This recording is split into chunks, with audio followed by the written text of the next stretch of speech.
எந்த திட்டமாக இருந்தாலும் அது மனிதர்களுடைய மனதையும் மகிழ்விக்கணும், முகத்துல புன்னகையும் வர வைக்கணும்னு நினைக்கிறவன் நான். அனைத்து துறை வளர்ச்சி, அனைத்து மாவட்ட வளர்ச்சி, அனைத்து சமூக வளர்ச்சி, அனைத்து மக்கள் வளர்ச்சி என்ற 4 தொடரில் எல்லாமே அடங்கியிருக்கு. அதைத்தான் எல்லாருக்கும் எல்லாம்னு சொல்றோம். ஆதிதிராவிடர், பழங்குடியினர், பிற்படுத்தப்பட்டோர், மிகவும் பிற்படுத்தப்பட்டோர், பெண்கள், விளிம்பு நிலை மக்கள், மாற்றுத்திறனாளிகள், திருநங்கையர்னு குரலற்றவர்களின் குரலா திராவிட மாடல் ஆட்சி இருக்கணும்னு தான் நாங்கள் செயல்பட்டு கொண்டிருக்கிறோம். என்னோட ஒவ்வொரு கையெழுத்தும் அவங்களோட வளர்ச்சிக்கும் எழுச்சிக்கும் அடித்தளமா அமையணும்னு நினைக்கிறேன். இந்த வகையில் இன்றைக்கு வரலாற்று சிறப்புமிக்க நாளா அமைஞ்சிருக்கு. மாற்றுத்திறனாளிகளோட நலன அக்கறையோட பல்வேறு முன்னோடி நடவடிக்கைகளை மேற்கொண்டு வரும் நாம் இன்னைக்கு முக்கியத்துவம் வாய்ந்த 2 சட்ட முன்னோடிகளை அறிமுகப்படுத்த போறோம். மாண்புமிகு பேரவைத் தலைவர் அவர்களே, தலைவர் கலைஞர் அவர்கள்தான் மாற்றுத்திறனாளிகள் என்ற சொல்லை முதலாக பரிவோடு உருவாக்கினார். அதே அக்கறையோடு தான் நானும் அந்த துறையை கவனிச்சுக்கிட்டு இருக்கேன். நாங்கள் ஆட்சி பொறுப்புக்கு வர்றதுக்கு முன்னாடி இந்த துறைக்கான நிதி ஒதுக்கீடு 667 கோடி ரூபாயா இருந்துச்சு. ஆனா இப்போ இந்த நிதியாண்டுல 1432 கோடியா, அதாவது 2 மடங்கு உயர்த்தி இருக்கிறோம். இன்றைக்கு இந்த மானிய கோரிக்கை விவாதிக்கப்பட இருக்கிறது. மாற்றுத்திறனாளிகளுக்கு கருணை அடிப்படையில் மட்டுமல்ல, உரிமை அடிப்படையில் நாம திட்டங்களை தீட்டி வழங்கி கொண்டிருக்கிறோம். இந்தியாவிலேயே அதிக எண்ணிக்கையில மாற்றுத்திறனாளிகளுக்கு மாதாந்திர உதவித்தொகை வழங்குகிற மாநிலம் நம்முடைய தமிழ்நாடு தான். மாற்றுத்திறனாளிகள் நலத்துறை சிறப்பு வேலைவாய்ப்பு முகாம்களை நடத்திட்டு வருது. அரசு உயர் பதவிகளில் மாற்றுத்திறனாளிகள் வேலைவாய்ப்பு பெறுவதை ஊக்குவிக்கும் பொருட்டு ஊக்கத்தொகை வழங்கிட்டு வரோம். மாற்றுத்திறனாளிகளுக்கு சுய தொழில் புரிய கடன் உதவி வழங்கக்கூடிய திட்டத்தை அறிவுசார் குறைபாடு உடையோர், புற உலக சிந்தனையற்றோர், தசைச்சிதைவு நோயினால் பாதிக்கப்பட்டவர்களை பெற்றோருக்கு நீட்டி வச்சு அரசாணை வெளியிட்டிருக்கிறோம். அரசு பணியாளர்களுக்கான தேர்வுகளில் மாற்றுத்திறனாளிகளுக்கென நடைமுறைப்படுத்தப்பட்டு வரும் 4 விழுக்காடு இடஒதுக்கீடு மூலம் கடந்த 4 ஆண்டுகளில் இதுவரை 493 மாற்றுத்திறனாளிகள் அரசு பணியை பெற்றுள்ளார்கள். இதேபோல மாற்றுத்திறனாளிகளை பணியமர்த்துறத தனியார் துறைகளை ஊக்குவிக்கிறதுக்காக தனியார் நிறுவனங்கள் ஒவ்வொன்றும் குறைந்தது 10 மாற்றுத்திறனாளிகளை பணியமர்த்தி இருந்தால் அத்தகைய நிறுவனங்களுக்கு மாதந்தோறும் ஒரு நபருக்கு 2000 ரூபாய் வீதம் ஊதிய மானியத்தை ஒரு ஆண்டுக்கு அரசு வழங்கும்னு அறிவிச்சிருக்கிறோம். மாற்றுத்திறனாளிகளுக்கு உதவும் நவீன கருவிகள் வழங்கும் திட்டம் 125 கோடி ரூபாய் செலவில் செயல்படுத்தப்படும்னு அறிவிச்சிருக்கிறோம். மாற்றுத்திறனாளிகள் மெரினா மற்றும் பெசன்ட் நகர் கடற்கரைகளில் கடலுக்கு அருகில் சென்று கடலை கண்டு ரசிக்க சிறப்பு மரப்பாதையை உருவாக்கி இருக்கிறோம். இதுக்கெல்லாம் மகுடம் வைப்பது போல மாற்றுத்திறனாளிகளின் குரல் உள்ளாட்சி அமைப்புகள்ல ஒலிக்கணும். கடந்த பிப்ரவரி 27ஆம் நாள் குளத்தூரில் நடைபெற்ற தஞ்சை பெரியார் அரசு பல்நோக்கு மருத்துவமனை திறப்பு விழாவில் இதை நான் அறிவித்தேன்.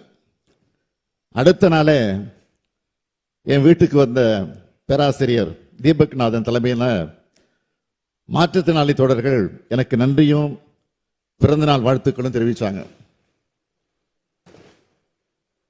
12,000 மாற்றுத்திறனாளிகளுக்கு இதனால உள்ளாட்சி அமைப்புகளில் வாய்ப்பு கிடைக்கும். கடைகோடையில் இருக்கக்கூடிய மாற்றுத்திறனாளிகளுக்கும் அவங்க வாழ்கிற ஊர்லயே இதனால மரியாதை கிடைக்கும். அவர் சொன்னாரு, என்ன சந்திக்க வந்தவங்க தீபக் சொன்னாரு, இந்த 4 ஆண்டு திராவிட மாடல் ஆட்சி சாதனைகள்லயே இதுதான் டாப் அப்படின்னு நிகழ்ச்சியோடு பேசினாங்க. அவங்க இந்த சிறப்புமிகு சட்டம் முன்மொழியக்கூடிய இந்த வேலையில சட்டமன்றத்துடைய பார்வையாளர் மன்றத்திலிருந்து இதையெல்லாம் காண்பதில் நான் மட்டற்ற மகிழ்ச்சி அடைகிறேன். மேல வந்து உட்கார்ந்துருக்கிறாங்க. உள்ளாட்சி அமைப்புகள்ல அவங்களுடைய உரிமையை நிலைநாட்ட திராவிட மாடல் அரசு உறுதியோடு இருக்கு. தமிழ்நாட்டில் இருக்கக்கூடிய அனைத்து வகை உள்ளாட்சி அமைப்புகளையும் மாற்றுத்திறனாளிகளுக்கு நியமன முறையில் உரிய பிரதிநிதித்துவம் வழங்கக்கூடிய வகையில் நடப்பு சட்டமன்ற கூட்டத்தொடரில் தக்க சட்ட முன்வடிவு அறிமுகப்படுத்தும்னு நிதிநிலை அறிக்கையில தெரிவிச்சிருந்தோம். இப்போ அந்த சட்ட முன்வடிவுகளை முன்வடிவதில் நான் வாழ்நாள் பெருமை அடைகிறேன்.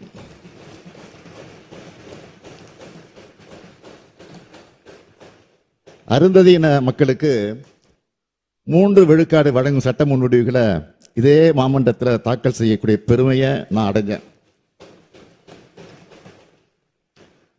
2009ஆம் ஆண்டு அன்றைய முதலமைச்சர் தலைவர் கலைஞர் அவர்கள் அந்த வாய்ப்பை எனக்கு வழங்கினார்.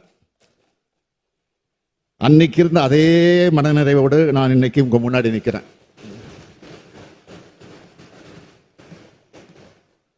நகராட்சி நிர்வாகம் மற்றும் ஊரக வளர்ச்சித்துறை ஆகிய துறைகளுடைய சார்பாக இந்த 2 சட்ட முன்வடிவுகள் அறிமுகப்படுத்தப்பட உள்ளன. தமிழ்நாட்டில் இருக்க அனைத்து உள்ளாட்சி அமைப்புகளையும், அதாவது கிராம ஊராட்சி, ஊராட்சி ஒன்றியங்கள், பேரூராட்சி, நகராட்சி மற்றும் மாநகராட்சிகளில் மாற்றுத்திறனாளிகள் நேரடியா தேர்தலில் போட்டியிடாம நியமன முறையில உறுப்பினராகப்படுவாங்க. இது மூலமா உள்ளாட்சி அமைப்புகள்ல மாற்றுத்திறனாளிகளோட பிரதிநிதித்துவம் உறுதி செய்யப்பட்டு அவர்கள் தங்களுக்கான வாய்ப்புகளையும் சிறப்புரிமைகளையும் சமமா பெறுவதற்கு இந்த சட்ட முன்வடிவுகள் வழிவகுக்கும். இது எல்லாருக்கும் எல்லான்னு இந்த அரசு தொடர்ந்து வலியுறுத்துகிற சமூக நீதி அடைவதற்கான மற்றும் ஒரு முன்னெடுப்பு. இதனை நடைமுறைப்படுத்துவதற்காக தமிழ்நாடு ஊராட்சிகள் சட்டம் 1994, தமிழ்நாடு நகர்ப்புற ஊராட்சிகள் சட்டம் 1998 ஆகியவற்றில் திருத்தங்கள் முன்மொழிந்து சம்பந்தப்பட்ட துறைகள் மூலம் இந்த அவைக்கு வழங்குகிறேன். இந்த சட்ட முன்வடிவுகளின் மூலம் மாற்றுத்திறனாளிகளோட குரல் உள்ளாட்சி அமைப்புகள்ல ஒலிக்கிறது மட்டும் இல்லாம அவர்கள் குரல் உள்ளாட்சி அமைப்புகளை ஒலிக்கிறது மட்டும் இல்லாம அவர்கள் உள்ளாட்சி நிர்வாகத்தை வழிநடத்துகிற வல்லமை பெற்றவர்களாக திகழ்வாங்க. ஒடுக்கப்பட்ட மக்களை அதிகாரம் பொருந்தியவர்களாக உயர்த்துவதும் அதிகாரத்தை பங்குள்ளவர்களாக மாற்றுவதும் தான் திராவிட இயக்கத்தினுடைய நோக்கம். அந்த அடிப்படையை கொண்டதுதான் இந்த சட்டம் என்பதை தெரிவித்துக் கொண்டு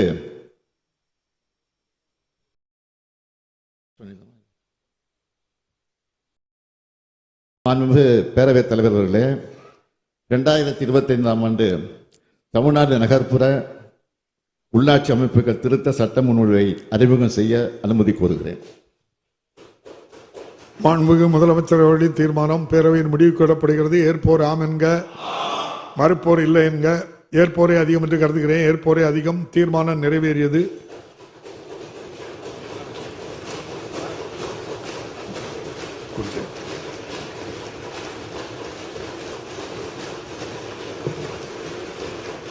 மாண்புமிகு முதலமைச்சர் அவர்கள். மாண்புமிகு பேரவைத் தலைவர் அவர்களே, மேற்படி சட்ட முன்வடிவை அறிமுகம் செய்கிறேன். 2025ஆம் ஆண்டு தமிழ்நாடு ஊராட்சிகள் 2ஆம் திருத்த சட்ட முன்வடிவு. மாண்புமிகு முதலமைச்சர் அவர்கள்.